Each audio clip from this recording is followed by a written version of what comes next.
Di episode ini, CNN Indonesia Travel and Taste akan mengajak Anda melihat Gili Trawangan, pulau cantik di Lombok Utara, Nusa Tenggara Barat.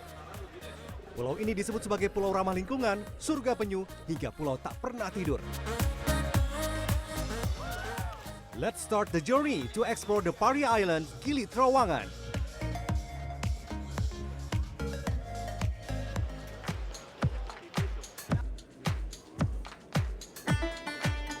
Hai, ketemu lagi bareng saya Victor Pangaribuan. Saya mau jalan-jalan ke Gili Trawangan, koper dan tas sudah siap. Ini saya mau kasih tahu, kalau Anda suka traveling dan bawa koper, pilihlah koper yang bernilai fungsi tinggi. Cari bahannya yang paling kuat. Biasanya berbahan polikarbonat ini kuat dan tahan benturan. Juga rodanya, dicek rodanya, bisa berputar 360 derajat seperti ini supaya bisa bermanuver. Karena itu saya pilih yang rodanya 4 ya. Terus pastikan pula fitur keamanannya sudah memiliki TSA lock sehingga sistem keamanannya lebih terjamin gitu ya. Pegangannya tentu harus ekonomis dan kuat. Kapan lagi jalan-jalan bawa koper tapi bikin kita nyaman gitu ya. Let's go!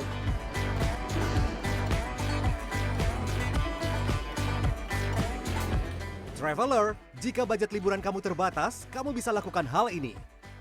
Zaman sekarang semua serba mudah. Kalau mau jalan-jalan belum pesan hotel, tenang aja. Anda tinggal menggunakan platform digital di mana Anda bisa menginstal banyak aplikasi yang menyediakan layanan penyedia perjalanan, akomodasi atau transportasi gitu ya. Nih, Anda tinggal pilih saja aplikasi mana yang menjual tiket pesawat ataupun hotel lebih murah dari yang lainnya. Saya sih kalau mau jalan-jalan, mau traveling biasanya membandingkan 3 platform atau aplikasi yang berbeda. Saya pilih yang ngasih diskon dan banyak cashback-nya. Karena jalan-jalan seneng, nggak bikin kantong bolong. Dari Bandara Internasional Soekarno-Hatta Tangerang, Banten, Anda bisa terbang sekitar 2 jam menuju Pulau Lombok. Dari Pulau Lombok, saya menyeberang ke Gili Trawangan melalui Pelabuhan Teluk Nare. Pilihan lain, traveler juga bisa berangkat dari Pelabuhan Bangsal. Untuk menyeberang ke Gili Trawangan ini ada berbagai pilihan kapal ya. Kalau kita mau pakai kapal slow boat, ini harganya atau ongkosnya ini Rp25.000 per orang per sekali nyebrang. Ada fast boat juga, harganya Rp85.000 per orangnya. Terus kita juga bisa sewa speedboat atau private boat seperti sekarang nih yang saya naikin ini, harganya per sekali menyeberang satu speedboat, satu kapal harga Rp300.000 sampai Rp400.000. Dengan menggunakan kapal cepat, traveler bisa tiba di Pelabuhan Gili Trawangan dalam waktu 15 menit. Cidomo, sebutan untuk delman di Gili Trawangan, menjadi transportasi umum utama di pulau ini. Traveler bisa menggunakannya dengan ongkos Rp150.000 untuk mengelilingi pulau. Anda juga bisa menyewa motor listrik Rp200.000 per hari atau Rp50.000 per hari untuk sepeda. Pulau ini didesain bebas polusi udara dan populer disebut sebagai destinasi wisata ramah lingkungan. Penduduk Gili Trawangan didominasi oleh suku Sasak dan Bugis. Let's start the journey here, pasar tradisional Gili Trawangan. Ada kuliner yang menjadi hidden gem para turis. Warung ini terkenal banget, food vlogger rata-rata, apalagi turis domestik yang datang ke Gili Trawangan sering banget nongkrong ke sini, mampir ke sini buat makan begitu ya. Yang dijual menunya ada banyak, makanan lokal orang-orang sini tentunya, tapi saya mau coba ada menu ayam taliwang yang saya mau coba versi di warung ini ya. Warung makan yang sudah ada sejak 2002 ini menyediakan belasan lauk dengan 3 menu utama. Halo, saya Tandika, pemilik Warung Dewi. Kita di sini menyediakan 3 menu utama, ada rendang, buat rendangnya syak-syak version. Terus ada ayam taliwang khas Lombok, terus ada opor ayam. Kalian bisa mencampurkan ketiga menu utama ini dengan berbagai macam kondimen lainnya kayak tempe orek, ada bawang jagung, perkedel kentang, sayur-sayuran, dan masih banyak pilihan lainnya. Seporsi ayam taliwang dengan sambal beberuk khas Lombok ini harganya Rp25.000 saja. Cocok buat backpacker yang berburu kuliner murah di Gili Trawangan. Hai, saya Tika, traveler dari Jakarta. Saya senang banget ya di Gili Trawangan ini kan semuanya terkenal dengan kemewahan. Setelah saya telusuri nih, masuk-masuk ke dalam gang-gang ini, tapi sebenarnya nggak terlalu dalam banget dari gangnya, nggak terlalu jauh dari gangnya. Saya masuk sedikit, bisa jalan kaki sedikit karena memang agak padat ya. Dan saya ketemu banyak makanan khas dari, ya bisa dibilang Lombok ya juga ada. Meski potongan daging ayamnya tak seberapa besar, tapi jangan anggap remeh bumbunya.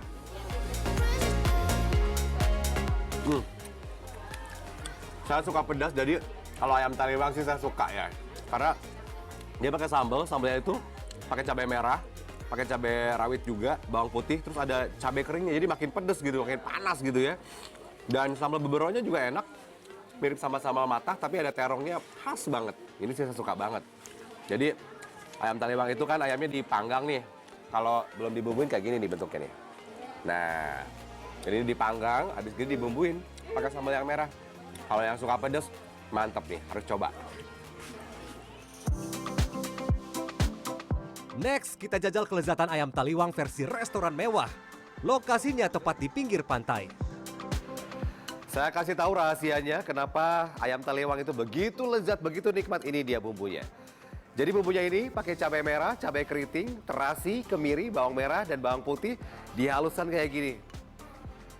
Aromanya mantep banget nih. Kita pengen lihat rasanya seperti apa kalau sudah masak ya. Sudah siap masak, Chef? Siap. Oke, let's see. Chefnya mau masak ayam taliwang ya. Berbumbu medok dan pedas adalah ciri khas ayam taliwang.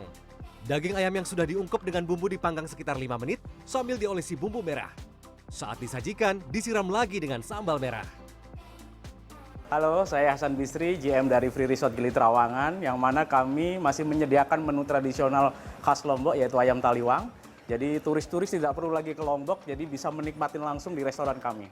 Seporsi nasi ayam taliwang di sini harganya Rp135.000. Ini sih porsi jumbo bagi saya. Bumbunya melimpah lagi, puas banget makannya. Sangat juicy, dan yang saya suka adalah rasa pedasnya itu loh. Wah, ini memang orang Sasak nih kalau bikin sambal mantap nih. Apalagi tadi sambal kangkung pelecing dia. Aduh, kangkung pelecingnya. Wow. Dan menurut saya, menu ini spesial. Karena saya makan disuguhi pemandangan pantai. Mahal banget ini. Yang penting dan membuat Gili Trawangan layak dikunjungi turis dari berbagai negara adalah kemudahan bertransaksi.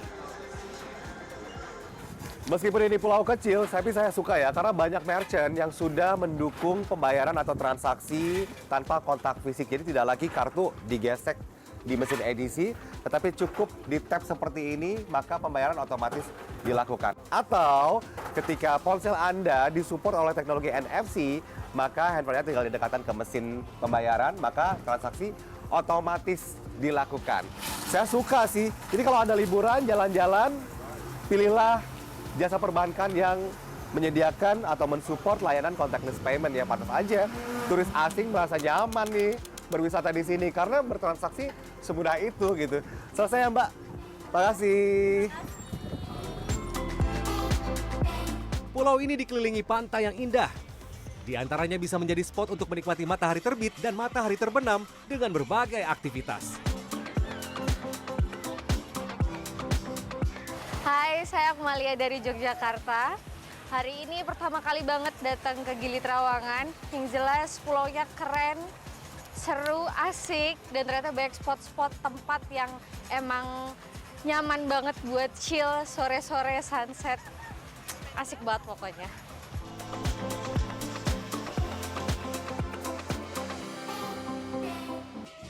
Next, di CNN Indonesia Travel and Taste, get closer to Gili Trawangan. Stay tuned.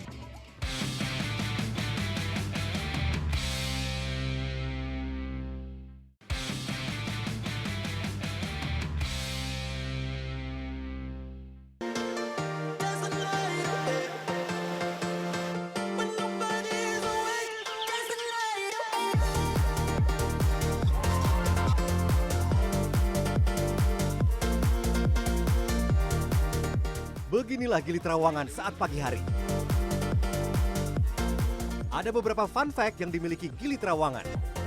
Pulau seluas 340 hektar ini bisa dikelilingi minimal 2 jam dengan berjalan kaki, 1 hingga 1,5 jam dengan sepeda, dan sekitar 1,5 jam dengan cidomo. Fakta lain, gaya hidup di pulau ini terbilang santai alias slow living.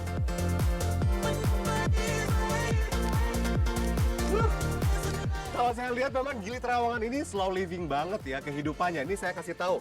Jadi kalau di sisi timur pulau ini, matahari terbit itu pukul setengah 6 sampai jam 6 pagi. Jam 6 pagi di sisi barat malah belum begitu terang begitu.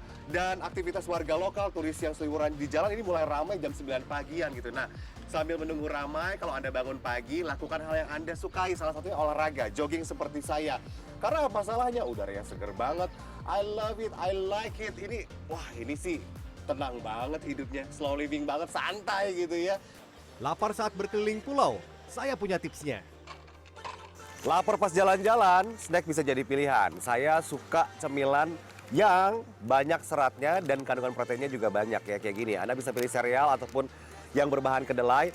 Tapi kalau yang siap saji harus dibatasi ya makanya. Kalau minuman, ada berbagai minuman yang bisa diminum. Saya suka minum minuman yang mengandung isotonik. Ini karena bisa menggantikan cairan dan elektrolit tubuh kalau sudah beraktivitas fisik, terutama saat cuaca panas.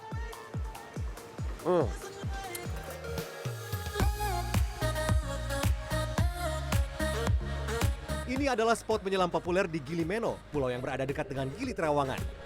Dirancang oleh pematung Jason de Kers Taylor, Bass Nest hadir untuk mendukung ekosistem bawah laut berkelanjutan.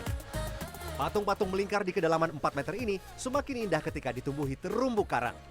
Hello, my name is Greg. I own Bass Gili Meno Resort. In around 2017, we decided to embark upon finding an artist to create a beautiful underwater statue reef that also had a sustainability focus. So I searched the world and we found a guy called Jason de Kers Taylor, who is extremely famous for underwater art and, in fact, statues and art generally. The name Nest comes from the circle of life and how we are all interconnected somehow. So that is what the meaning of it is. Di musim liburan, hotel maupun resort mewah di Gili Trawangan selalu punya cara untuk menarik minat wisatawan.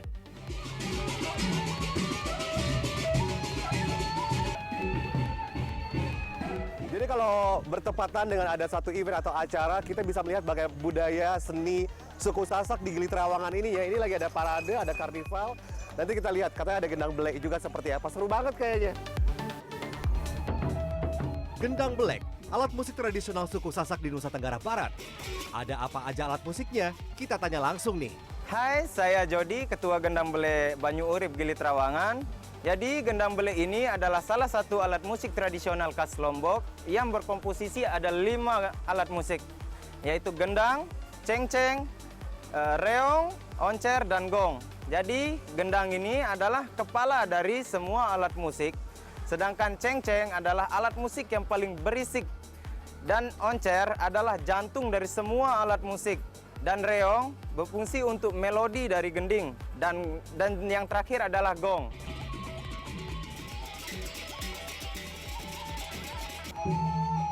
Ada alasan mengapa alat musik ini disebut gendang belek. Nah, dalam bahasa Sasak, gendang artinya bunyi gendang, dung begitu. Nah, kalau belek sendiri, ini dalam bahasa Sasak artinya besar.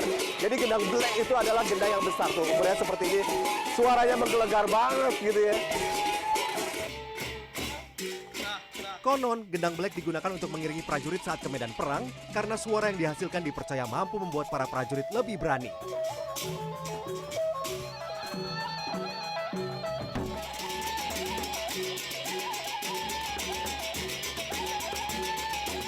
Seiring berjalannya waktu, gendang belek kerap dimainkan pada pesta pernikahan atau perayaan hari tertentu, bahkan menjadi musik pengiring adu ketangkasan suku Sasak yang disebut presean.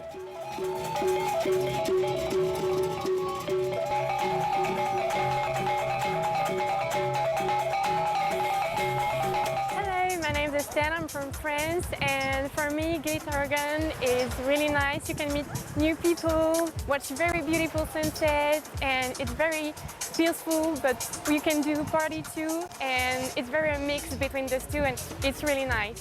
Hi, I'm Pragati from India. I'm here in Gili since yesterday. I love Gili culture. I love the island and love how clean and neat it is. And the traditional dance was so amazing. Thank you, Gili, for such a lovely stay.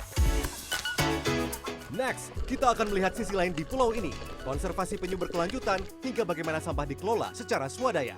Stay tune on CNN Indonesia Travel and Taste.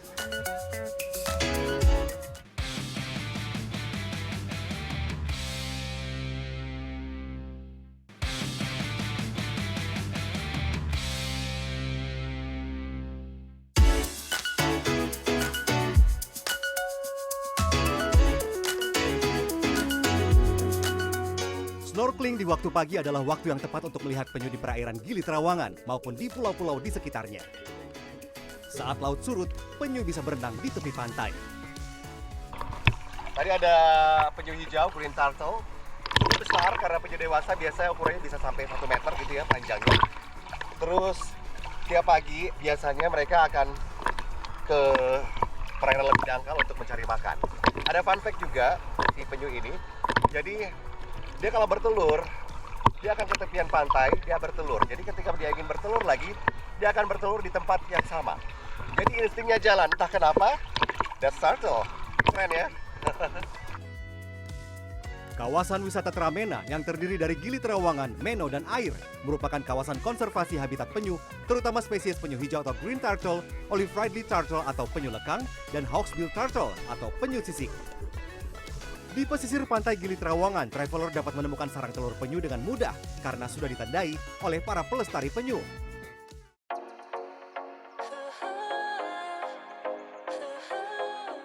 Masa inkubasi telur penyu umumnya berlangsung sekitar 45 hari hingga 2 bulan, tergantung jenis penyu dan suhu lingkungan tempat telur berada. Semakin hangat suhu, maka proses penetasan akan semakin cepat. Jadi ini jam 5:30 pagi, saya dapat informasi dari teman saya, ada telur penyu yang menetas di jam 10 malam kemarin. Jadi pagi ini akan dilepas liarkan kembali ke laut. Ini sudah ada banyak sekali turis juga ikut. Ini kita sedang membuat jalur untuk nanti tukiknya ini akan dilepas liarkan di jalur ini. Jadi kita bikin sejenis bantalan ya.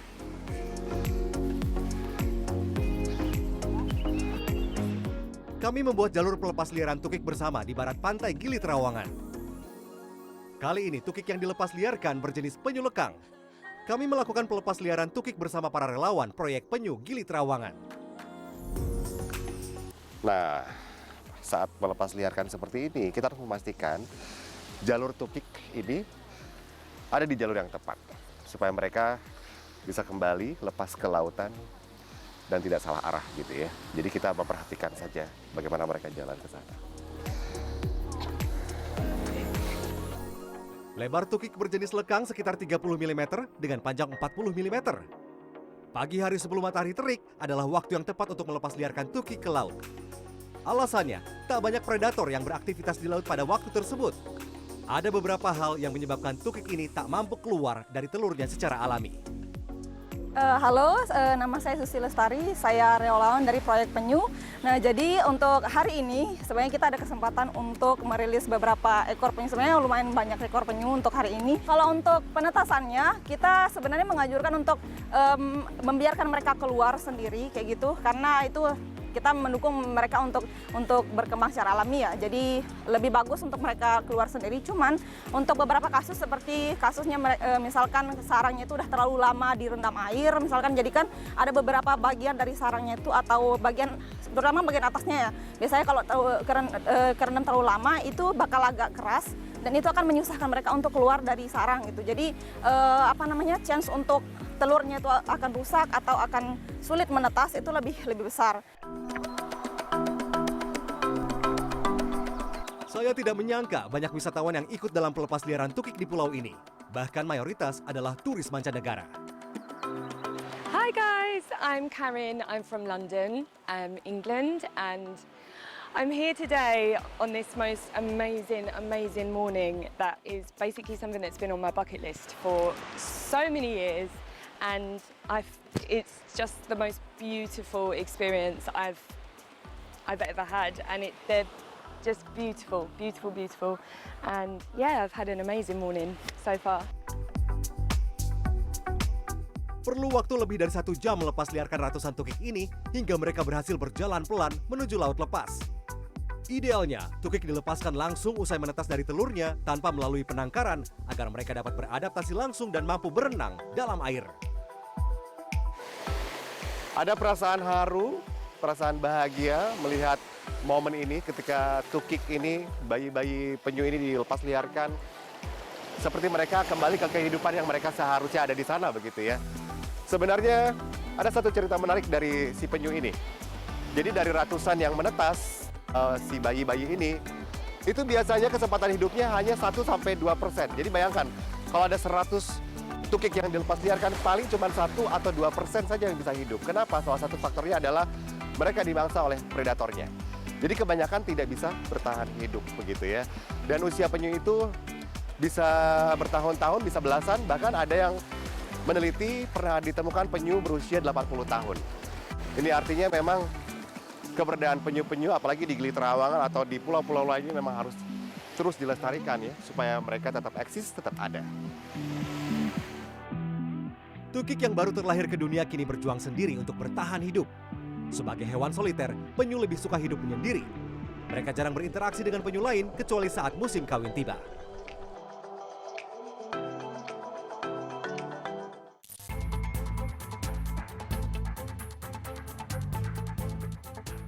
Masih ingatkah Anda dengan bencana kebakaran di TPA Gili Trawangan pada 21 Juli 2023? Api menyala sekitar pukul 2 siang.